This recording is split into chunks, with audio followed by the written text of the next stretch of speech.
Hello guys, in this video I'm going to show you how to change the language in the Telegram app.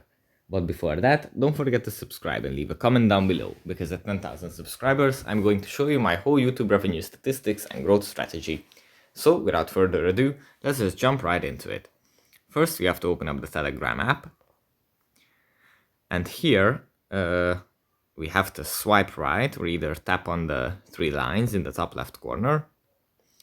Here we have to go into the settings.